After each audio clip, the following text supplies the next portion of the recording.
তোমরা তো সংবাদ কর্মী, তোমাদের বলার মতো কি হয়েছে? গেট টুগেদার করবে, এখন তো তুমি দেখো কাজই তো নেই। শিল্পীদের সাহায্য করা উচিত, কতগুলো আমরা করতেছি। বাংলাদেশ সংস্কৃতিতে কোন কাজ বলার মতো হয়েছে?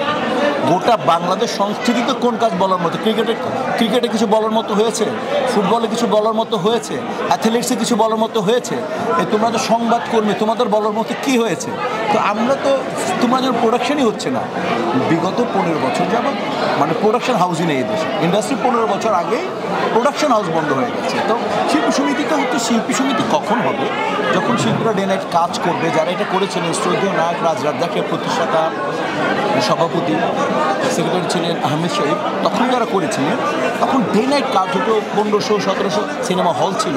তো তখন তারা স্টাডি রুম করেছিলেন, একটা সমিতি করেছিলেন, শিল্পীরা বসবে একসাথে, গেট টুগেদার করবে, শিল্পীদের কাজ নিয়ে কথা হবে, ভবিষ্যৎ নিয়ে কথা হবে, তারা যে একটা আলাদা ফ্র্যাটার্নিটি, এই ফ্র্যাটার্নিটির মধ্যে সবাই একসাথে বসবে, এটা ছিল। তো এখন তো তুমি দেখো কাজই তো নেই।